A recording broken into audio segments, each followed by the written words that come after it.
दोस्तों, भगवत गीता एक ऐसा ग्रंथ है जिसे हर मनुष्य को एक बार ज़रूर पढ़नी चाहिए। भगवत गीता में हमारे जीवन के सभी सवालों का जवाब है।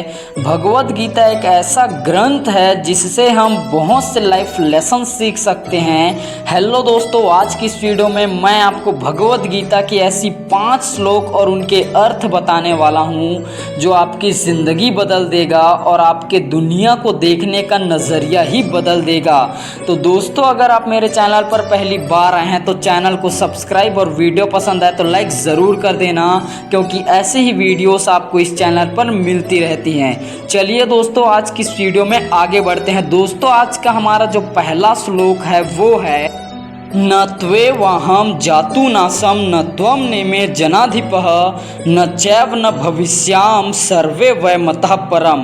अर्थात भगवान अर्जुन से कहते हैं कि ऐसा कभी नहीं हुआ है कि मैं ना रहा हूँ या तुम न रहे हो अथवा ये समस्त लोग न रहे हो, और न ही ऐसा भविष्य में कभी होगा कि हम लोग नहीं रहेंगे। दोस्तों, भगवान कहते हैं कि मैं हो या तुम हो या ये समस्त प्राणी हो, वो इस जन्म के पूर्व भी थे और इस जन्म के पश्चात भी थे, इसलिए अपने शरीर के लिए शोक करने का कोई भी कारण नहीं है।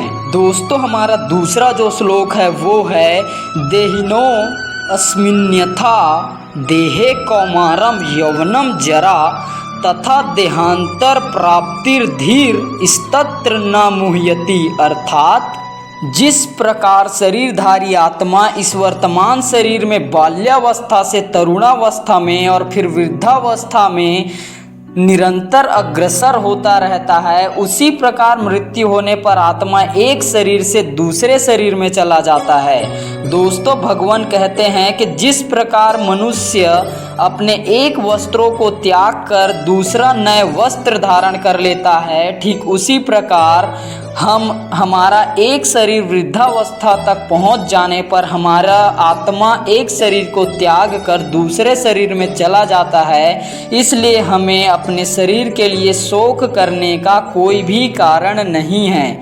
जिस प्रकार एक शरीर निरंतर बाल्यावस्था से तरुणावस्था तथा तरुणावस्था से वृद्धावस्था की ओर अग्रसर होता रहता है, ठीक उसी प्रकार एक आत्मा एक शरीर के मृत्यु के बाद दूसरे शरीर में चला जाता है। दोस्तों, हमारा तीसरा जो श्लोक है वो है मात्रा स्पर्शास्तु कौन्तेय शीतोष्ण सुख दुखदा आगमा पाइनो अनित्या स्थांसति तिछस्व भारत। अर्थात भगवान अर्जुन से कहते हैं, हे कुंती पुत्र, सुख तथा दुख का क्षणिक उदय तथा काल क्रम में उनका अंतर्धान होना सर्दी तथा गर्मी की ऋतुओं के आने जाने के समान है।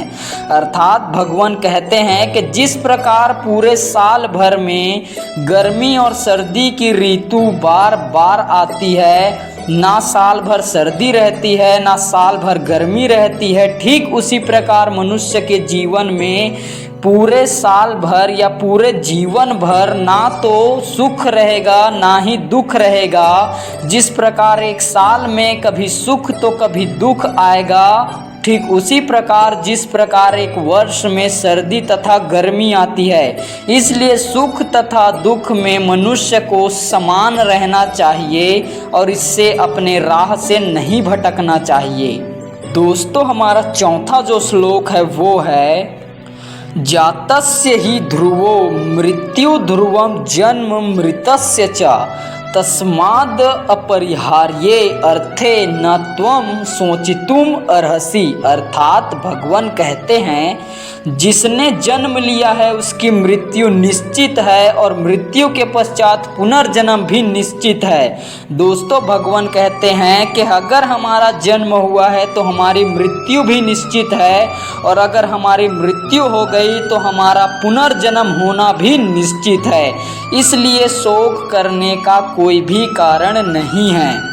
दोस्तों हमारा पांचवा जो श्लोक है वो है यततो ह्यपि कौन्तेय पुरुषस्य विपश्चितः इंद्रियाणि प्रमाथिनी हरन्ति प्रसभम मनः।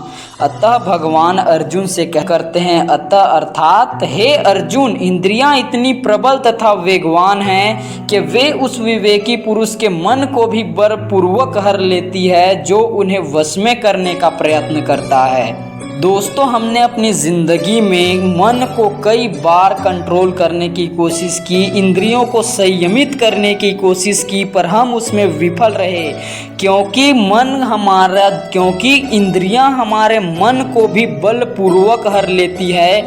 इसलिए अपने मन को अपने कंट्रोल में लेने का एक ही मार्ग है, वो है अध्यात्म का। इसलिए भगवान की शरण में जाइए और भगवान का नाम लीजिए और अपने मन को अपने कंट्रोल में लीजिए।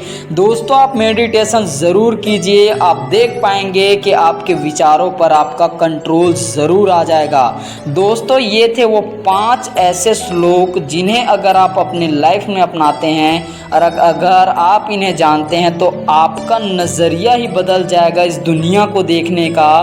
तो आज का वीडियो कैसा लगा मुझे कमेंट में ज़रूर बताएं। Thank you.